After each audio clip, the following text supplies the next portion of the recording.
ಎಲ್ಲ ಇಲಾಖೆಯ ಸಚಿವರಾಗಿರ್ತಕ್ಕಂಥ ಪ್ರಿಯಾಂಕ ಖರ್ಗೆ ಏನು ಹೇಳ್ತಾರೆ ಮುಖ್ಯ ಅಲ್ಲ. ಆದರೆ ಇವತ್ತು ಮೂಡಾ ಹಗರಣದಲ್ಲಿ ಲೋಕಾಯುಕ್ತ ಪೊಲೀಸರು ಅಥವಾ ಲೋಕಾಯುಕ್ತ ಕೊಟ್ಟಿರ್ತಕ್ಕಂಥ ಬಿ ರಿಪೋರ್ಟ್ ನಮಗೇನು ಆಶ್ಚರ್ಯ ಅಂತೂ ತಂದಿಲ್ಲ. ಹಿಂದನೂ ಕೂಡ ಹಲವಾರು ಬಾರಿ ನಾವು ಹೇಳಿದ್ವಿ, ಯಾವ ಲೋಕಾಯುಕ್ತ ಸಂಸ್ಥೆ ತನಿಖೆಯನ್ನ ಮಾಡ್ತಾ ಇರಬೇಕಾದ್ರೆ ತಮಗೆ ಗೊತ್ತಿದೆ ಮಾಧ್ಯಮದ ಸ್ನೇಹಿತರಿಗೆ, ರಾತ್ರಿ 8 ಗಂಟೆಗೆ 9 ಗಂಟೆಗೆ ಮುಖ್ಯಮಂತ್ರಿಗಳ ಕುಟುಂಬಸ್ಥರು ಏನೋ ಮಾವನ ಮನೆಗೆ ಹೋಗಿ ಬಂದಂಗೆ ಅಲ್ಲಿ ಲೋಕಾಯುಕ್ತ ತನಿಖೆ ಸಂಸ್ಥೆಗೆ ಭೇಟಿಯನ್ನು ಕೊಡ್ತಾ ಇದ್ರು. ಯಾವ ರೀತಿಯಲ್ಲಿ ತನಿಖೆ ನಡೆದಿದೆ ಅಂತೇಳಿ ಇದರಲ್ಲೇ ಗೊತ್ತಾಗ್ತದೆ.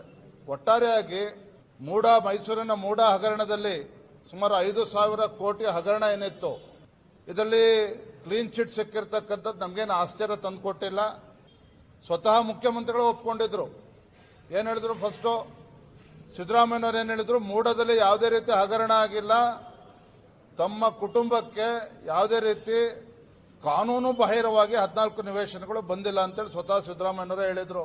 ಭಾರತೀಯ ಜನತಾ ಪಾರ್ಟಿ ಮತ್ತು ಜೆಡಿಎಸ್ ಬೆಂಗಳೂರಿನಿಂದ ಮೈಸೂರು ಪಾದಯಾತ್ರೆನೂ ಕೂಡ ನಾವು ಮಾಡಿದ್ವಿ. ಸಿದ್ದರಾಮಯ್ಯನವರು ಒತ್ತಡಕ್ಕೆ ಮಣಿದು, ನಮ್ಮ ಹೋರಾಟದ ಮತ್ತು ಒತ್ತಡಕ್ಕೆ ಮಣಿದು 14 ನಿವೇಶನಗಳನ್ನು ರಾತ್ರೋರಾತ್ರಿ ನಾವು ಹಿಂದಿರುಗಿಸ್ತೇವೆ ಅಂತೇಳಿ ಮೂಡಕ್ಕೆ ಪತ್ರವನ್ನು ಕೂಡ ಬರೆದಿದ್ರು. ನನ್ನ ಪ್ರಶ್ನೆ ಇವತ್ತು, ಗೌರವಾನ್ವಿತ ಮುಖ್ಯಮಂತ್ರಿಗಳೇ, ತಾವಾಗಲಿ ತಮ್ಮ ಕುಟುಂಬಕ್ಕೆ ಇವತ್ತು ಅಕ್ರಮವಾಗಿ 14 ನಿವೇಶನಗಳು ಬಂದಿಲ್ಲ ಅಂತ ಹೇಳಿದ್ರೆ ಅದನ್ನು ಹಿಂದಿರುಗಿಸ್ತಕ್ಕಂಥ ಕೆಲಸ ನೀವು ಯಾಕೆ ಮಾಡಿದ್ರಿ? 14 ನಿವೇಶನಗಳನ್ನ ಹಿಂದಿರುಗಿಸ್ತಕ್ಕಂಥ ಕೆಲಸ ಯಾಕೆ ಮಾಡಿದ್ರಿ?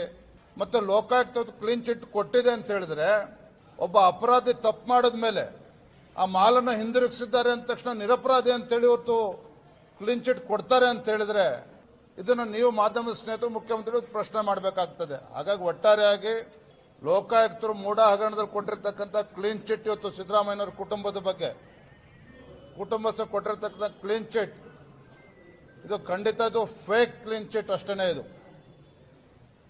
ಮತ್ತೆ ಮುಖ್ಯಮಂತ್ರಿಗಳ ಅವರೇ ಆಯ್ಕೆ ಮಾಡಿರ್ತಕ್ಕಂಥ ಅಧಿಕಾರಿಗಳು ತನಿಖೆ ಮಾಡಿದ್ದಾರೆ ಅಂತ ಹೇಳಿದ್ರೆ ಇನ್ನೇನು ಇದರಿಂದ ನಿರೀಕ್ಷೆ ಮಾಡೋದಕ್ಕೂ ಸಾಧ್ಯ ಇಲ್ಲ. ಮುಂದೆ ಭಾರತೀಯ ಜನತಾ ಪಾರ್ಟಿ ಇದನ್ನು ಯಾವ ರೀತಿ ಮುಂದೆ ತೆಗೆದುಕೊಂಡು ಹೋಗಬೇಕು ಎಲ್ಲ ಪಕ್ಷದ ಹಿರಿಯರು ಕೂತು ಚರ್ಚೆ ಮಾಡ್ತೇವೆ.